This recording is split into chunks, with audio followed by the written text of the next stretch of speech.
Welcome back to another episode of the Contagious Culture Podcast. I'm your host, Kyle King, and the goal of this podcast is to help you create an ecosystem of academic excellence.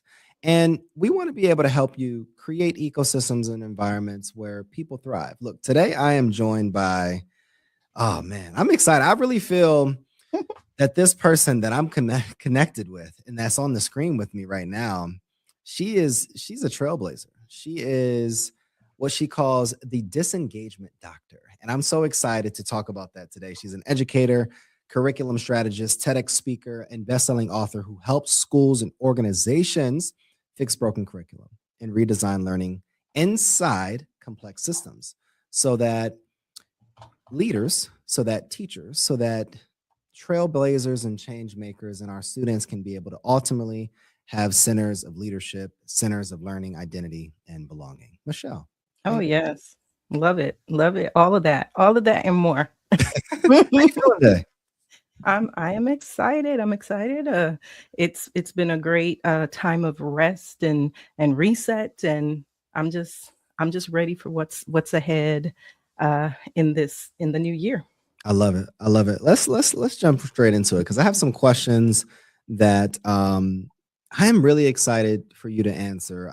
We've done some research, we've had some conversations, and I'm still jealous that you're going to Jamaica and taking all the sun.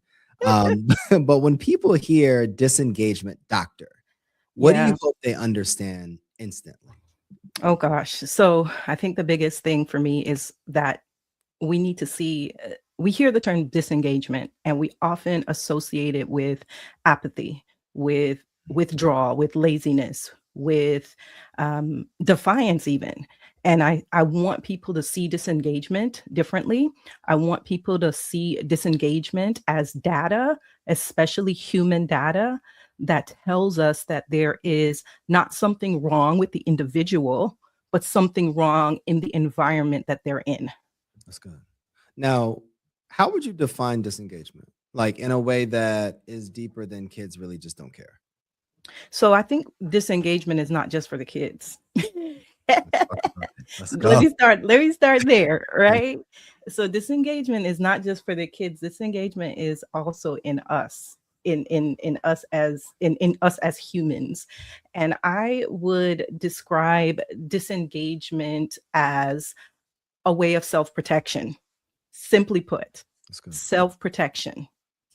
We are protecting ourselves in an environment that is missing the mark in some way, that doesn't honor our dignity, that does not honor our agency, that does not protect us. So I see it as self-protection. And that's what my research tells us too.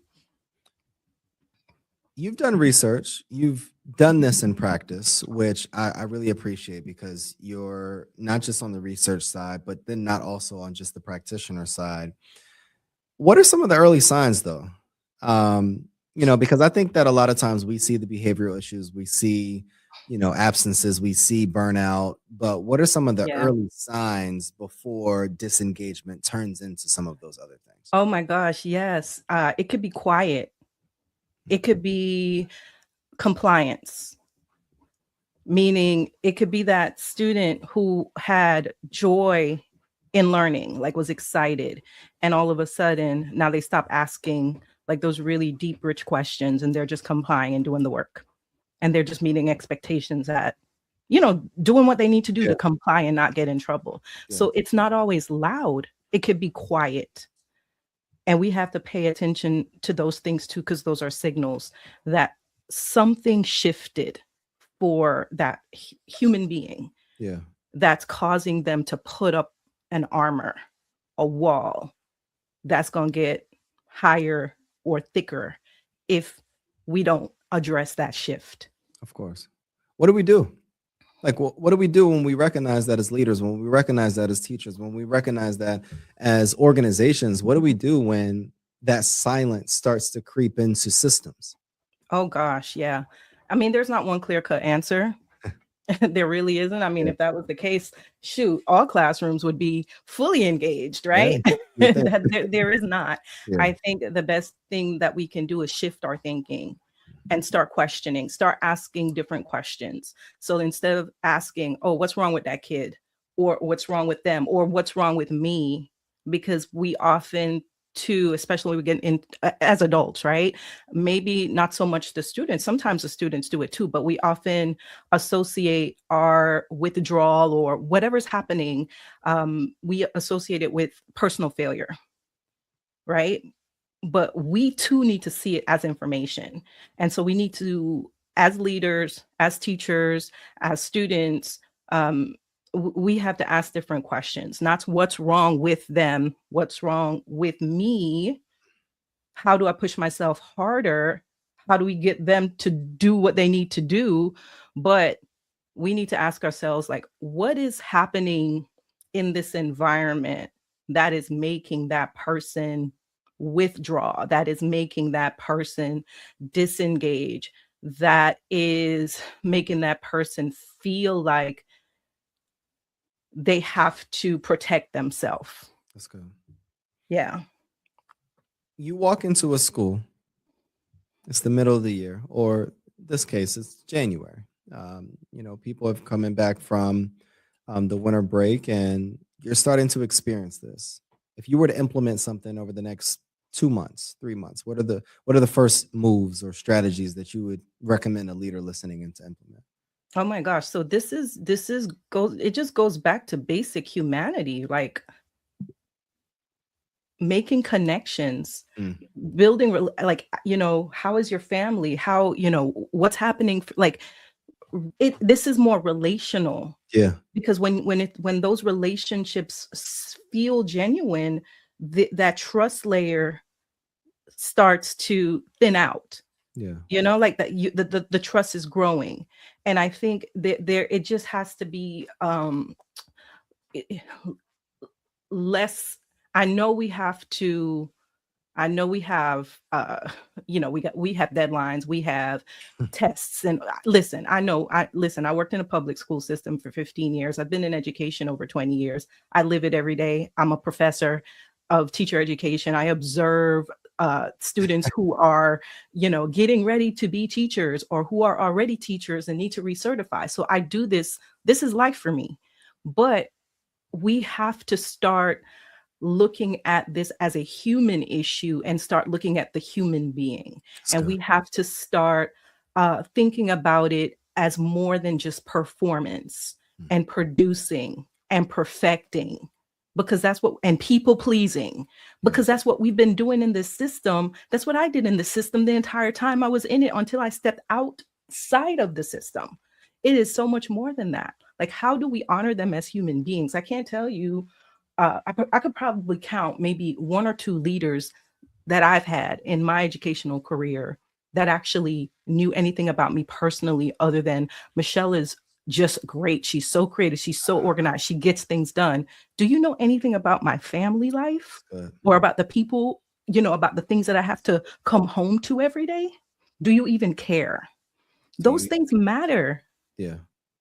It's interesting because I think we focus so much on tactics and programs rather than just genuinely and authentically connecting with human beings. Yeah, that's it. That's that genuine, authentic connection. Like, how are you creating spaces where those authentic connections are happening? Not performative. We're not performing a happy hour. We're not performing an icebreaker at a meeting.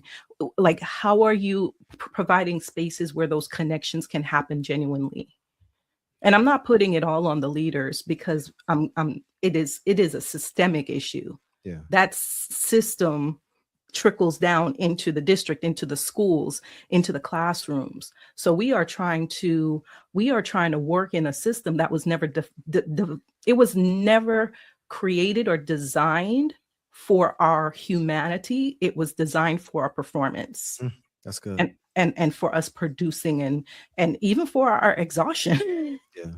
I was on a conversation earlier on, actually right before this. I was being interviewed on another podcast, and we really talked a lot about yes, people, and yes, leadership is important, but curriculum is curriculum is culture as well. And one of the things that I love in your work is you've said curriculum should be a vessel for liberation. Oh Lord, yes. What does that mean in practice? Because we gonna go off on a whole nother thing now. Listen, you ready? Okay, let's go. I truly, again, in our traditional curriculum, in what we're taught, in what I was taught in my education programs, I have multiple degrees, all in education, and there were things that I learned about curriculum development and teaching and learning that were outside of that, things that I had to learn on my own. And what I'm talking about is how to teach Black and Brown students. What I'm talking about is how to make your curriculum culturally relevant and culturally rich so that every single child in that classroom can see themselves in what they're learning, can identify, not just seeing themselves as the the tropes and the victims and those kinds of things, because there are things in our curriculum that have representation, but whose perspective are those stories being told from? That's good. You see what I'm saying? That's good.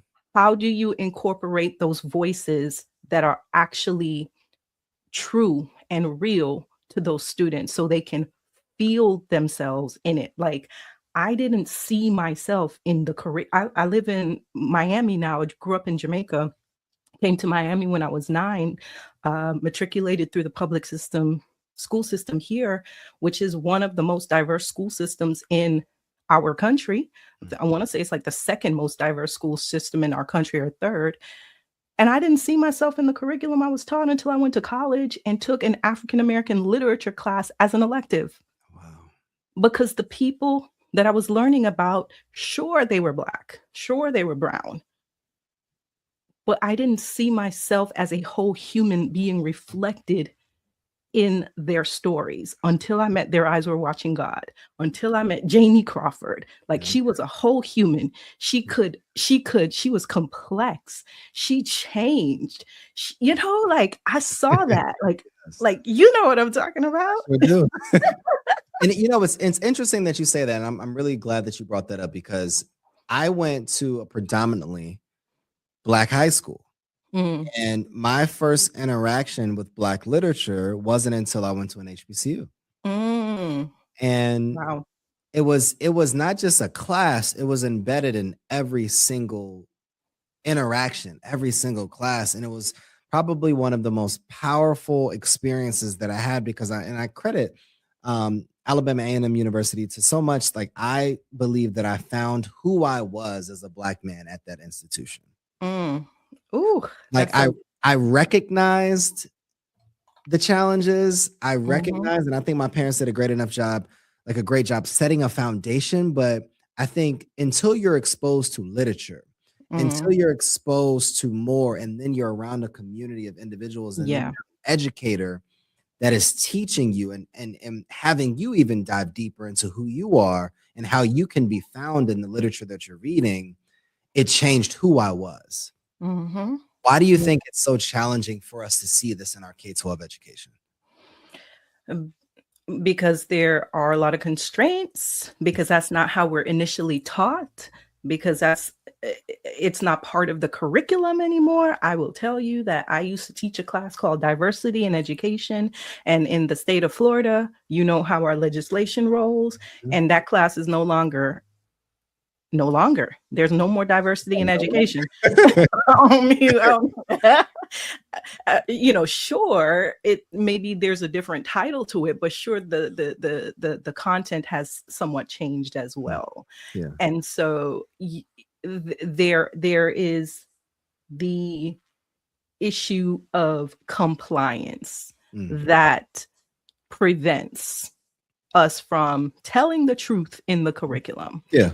It is the compliance. It's also the fear, because I get asked this question every single class that I teach. Dr. Singh, what if the law says this? Can I do this? There's a book. The book is banned.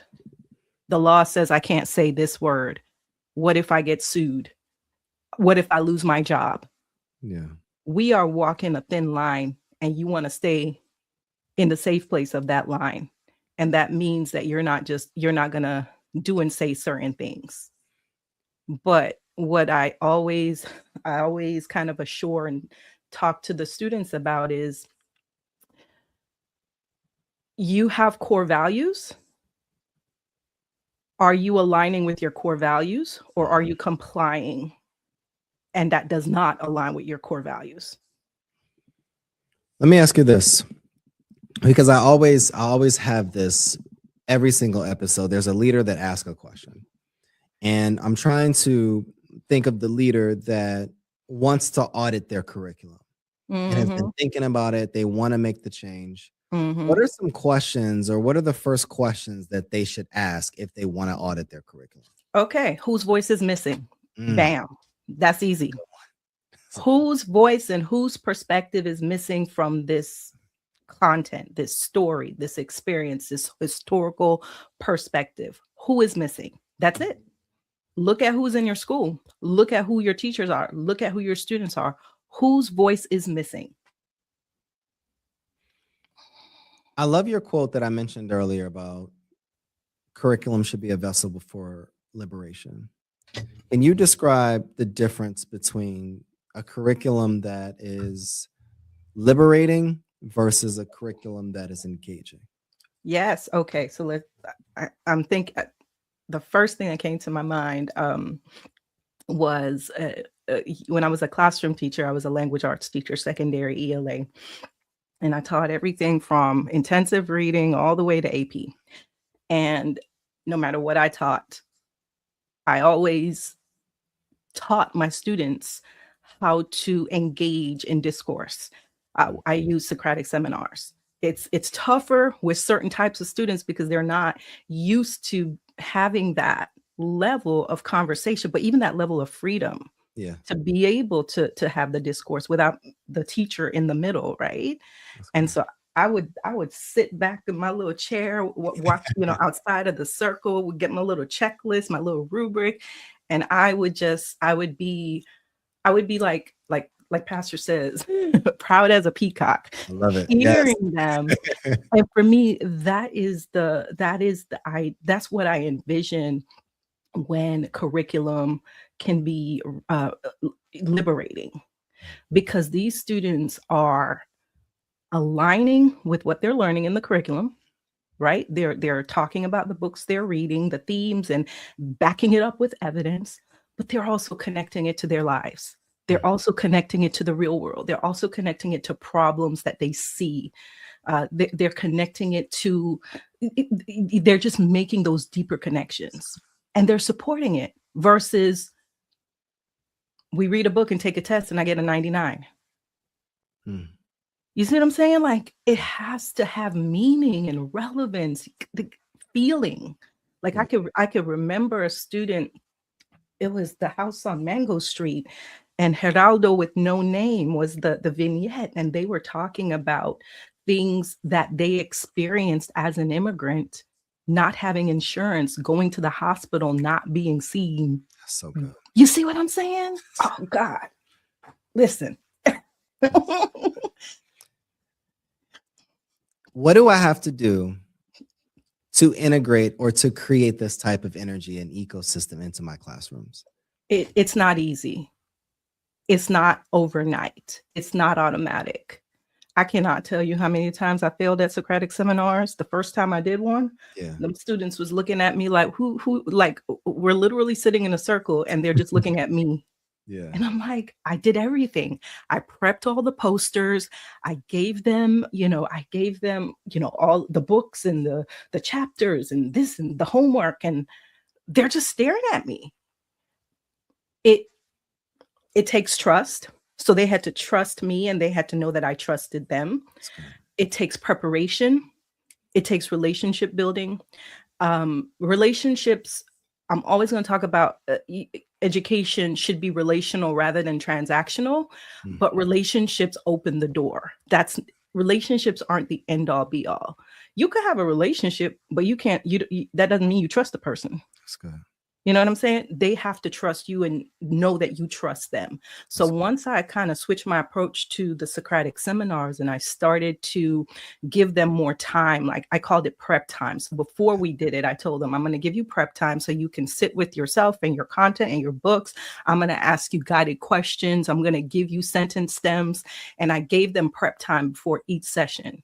That prep time allowed them to even build their confidence. And they trusted that I was going to give them that prep time. And when I did, their confidence sparked. So now when they sat in the circle, I ain't have to do nothing. That's so good. But that took time. And it took me a lot of iterations of the Socratic seminar to get to that point, because the way that I was taught to do it didn't work for my kids. I had to figure out a way that worked for those students who were in my class. And that's what we have to do with curriculum. We are taught how to teach. We are given the content. It's not going to work for the kids in our classroom. We have to figure out how to supplement and bring things in and adjust and iterate so that it works for the kids in our classrooms. If you're listening right now, what can you do to step out of your own way of doing things to be able to create opportunities for other people to thrive? It's bigger than you. How can we get uncomfortable so that we can ensure our kids are performing, that our kids are actually achieving excellence? Our students, whether on the K-12 level or the higher education level, what can we do to be able to enhance the learning environments for our students? That's so good. Oh, that's so good. Let's do some rapid fire. Let's have some All right, fun. let's do it. Let's do it. Oh, let me wipe my face because I'm sweating. Autopilot or agency? Agency. You said autopilot or agency? Yeah. Agency. I lived in autopilot. And I apologize to every human being that was ever a part of my life when I was in autopilot. That's agency good. All the way. All right, let's go. Let's go. Reflection journal or open dialogue? That's so good. Okay. I am going to say reflection journal because you have to. Do I have to like justify? Yeah, okay.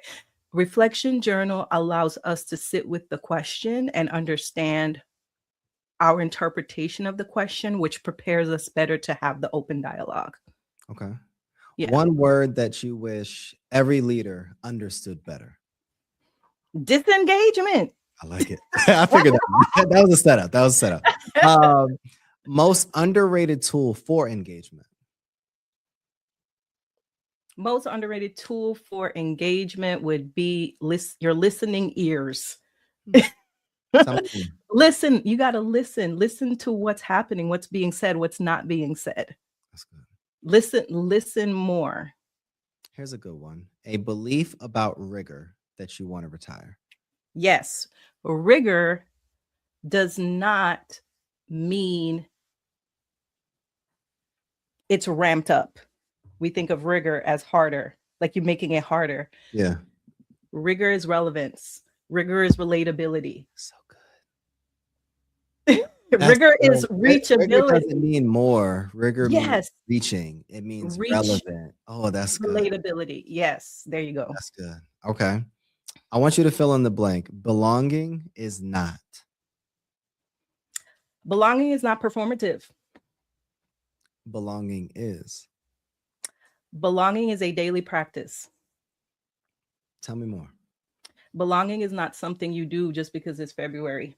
Belonging is not something you do at the beginning of the year when you're giving your icebreaker and getting to know you.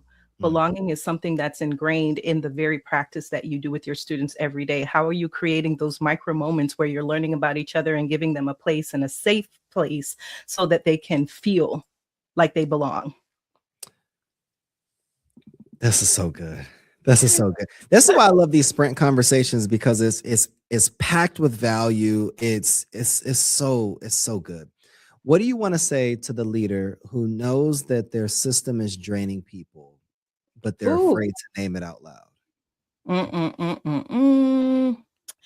I would say, imagine what could be possible if you stop treating that exhaustion that's ingrained in your system as that rite of passage that everybody needs to go through. Right? What happens when you stop that? How is that going to change the culture, the classrooms? How is that going to change the leading and the learning and the living of the people who you're charged to make better? Dr. Singh, where can people learn from you? Where can people connect with you? How can people get more of this type of conversation with you?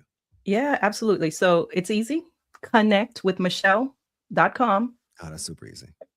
Super easy. Michelle, that's Michelle with 2 L's. So basically, you're going to go to connectwithmichelle.com. You'll enter your name and your email address. You'll get an email from me with all the ways that we get to connect. And I have lots of events. I live in Miami, Florida, so I have in-person events. So if you're ever here, you can come see me in person, but I also have lots of virtual events, and you'll be in my email community, and you'll get to know exactly where I am and what I'm doing, what podcasts I'm on. You'll get everything you need once you go to connectwithmichelle.com. Michelle, this is amazing. This is amazing. And this conversation for me, and being somebody that was in the classroom, especially on the ELA side, is a reminder that disengagement isn't a character flaw. It's often a signal. That's it. It's a signal. It's a signal that the system is really asking people to think, that curriculum can't teach silence. A signal that leadership needs probably some recalibrating, some redesign, not just motivation. And here's my takeaway.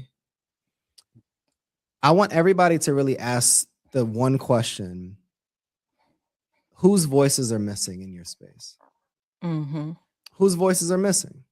Whether from a teacher perspective, whether from a parent perspective, whether from a cultural perspective, whether from a student perspective. And when learners feel seen, they don't just comply. When teachers feel seen, they don't just comply. They connect, they create, they lead, they innovate, and they impact our communities. Dr. Singh, this was absolutely amazing. You're helping us understand the importance of starting with heart, with leading with intention, and really being able to create systems that are engagement focused, not disengaging. Yes. What are your final words for us? I would say, I'm glad you asked, because there's just something that's just, I want to get out. We have to shift, because a lot of time there's the blame, like the self-blame, right? Like you see yourself as the failure when there's disengagement. You see as a teacher, you see it as, can you hear me? You see your teaching as the failure when your students are disengaged.